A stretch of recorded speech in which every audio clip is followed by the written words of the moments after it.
Coach Marsteller, National Middle School Duels. Steller trained, Russell's into the top 8. Walk me through that situation real quick. Yeah, I mean, on day one, I think for like the level of pools, we were in a pool with a lot of really even competition, and between CP and Thorn, M2, and then Roundtree won it. I mean, it was a long day. I kind of looked at the brackets earlier, and I was like, I said we're gonna wrestle 3 to 5 matches.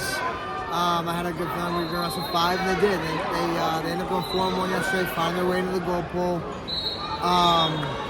You know, with middle school kids, it's a little bit different, man. These kids really play a lot on emotion, and you know, there's matches. Like we wrestled CP twice, like, you know, and the goal was to, you know, wrestle better than we did the first time, and they did that. And,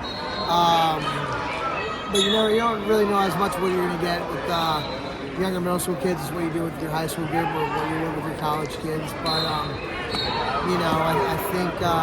You know, we're a team with majority of our club kids, and they're still young, and they've been doing a good job fighting. I mean, this tournament's incredible on the level of competition. So, you know, finding the way into the goal pool was awesome, but you know, I saw predictions last night. I said we were going to get 8th, and I just, you know, told the guys, like, there's no way. It's, you know, unacceptable. You know, it's so, you know, they're going for 5th and 6th right now, and I think it's pretty solid for the group we brought out. I said 8th earlier today, and you jumped me. You're like, wait, whoa, we ain't gonna be 8th. But you aren't. No, you're in the 5th and 6th match, right? You won some matches. How did it feel to come out here and get into? And you know, you were the 9th team essentially. You got in, you wrestled in, and now you guys are, you know, you're in for at least 5th and 6th.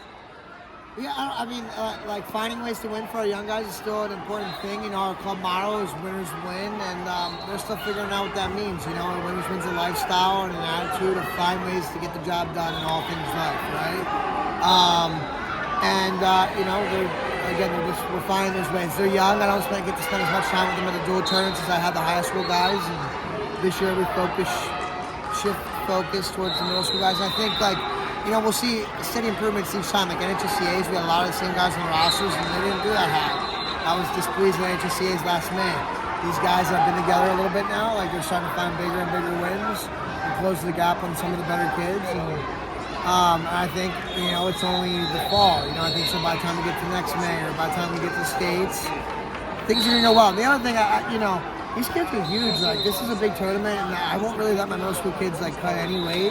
I mean, I have like a long-term game plan for them, and I think some of them get frustrated a little bit and it is what it is. But I do think when they decide to wrestle, you know, maybe a few pounds down and probably closer to the weight they should be at and stuff, like I think they'll see also those steady improvements in those jumps as well. Like, really, I just want them out here getting the best matches they can, and that's what we came to get. And getting the goal pool gave us an opportunity to do that.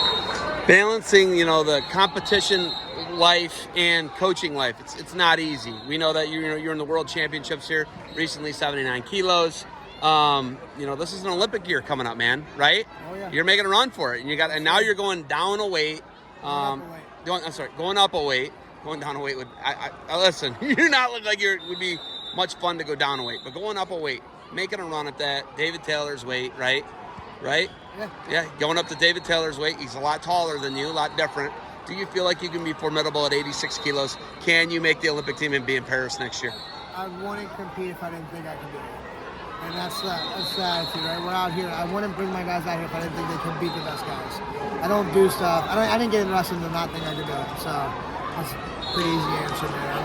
I don't do it for the fun. I do it because I know I can. You look good, man. You look like jacked up into the weight. You look like not going to be a small 86 kilo guy. I'm short for sure, but we get that. I don't think it's hard to grow into. Do you feel good? Yeah, absolutely. What are you at now? 200. And that'll be nothing. That'll just be like working out and living life, right? Absolutely, yeah. 74 kilos, it just wasn't a thing, right? No, it wasn't. How did you feel at 79? Is that a big cut? 79, like after like the first year there, like it became pretty hard to make. You know, we'll see what the future holds for that weight class, but you know, if I'm gonna move up, I'm gonna buy into it and I'm committing to it. So, and I think it's gonna be a good year. I think a year of not cutting as much weight is gonna be good for me to move my feet and hands and wrestle a little bit closer to what I look like in the room usually. So I'm excited for it. Is this a multi-cycle weight change for you, or is this it? Is 2024 it for you? Oh, no, It's a multi-cycle. So you're going through 28 LA. Yep. I love it. I feel really good about that. I like that. I do too.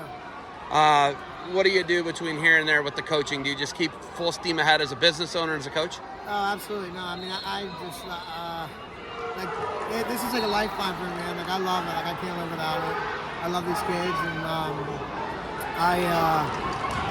but regardless, they hold me accountable. They make me be a better person each and every day. Just like my wife and my own children do. Like, they make me be a better person.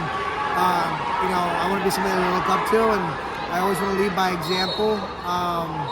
And I got goosebumps when I think about it, because like, that's not the lifestyle I always lived. Like, now, like, I know everything I put my athletes through, what I ask of them, or whatever it is. Like, I'm on the die of my sword for them, and I think they know that, man. I don't miss a beat with these guys. So, we're going nowhere anytime soon. And the club is not much is going to change in my life as far as club scene, me wrestling. Just going to keep diving in a little bit deeper each year. National Middle School Duels, will you be back? Yeah, I think so. I mean, the level of competition is great. We'll see what we're kind of a high school niche club, and we have decent middle school numbers, so we'll see what it looks like. I like to come out with my guys.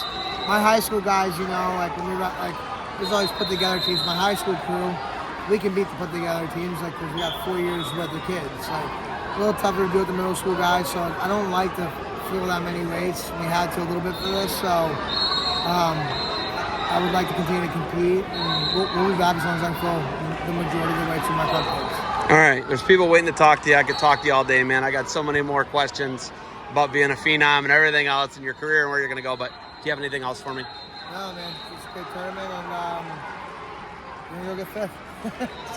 Coach Marsteller, thank you for the time. Good luck to you guys moving forward. Thank you.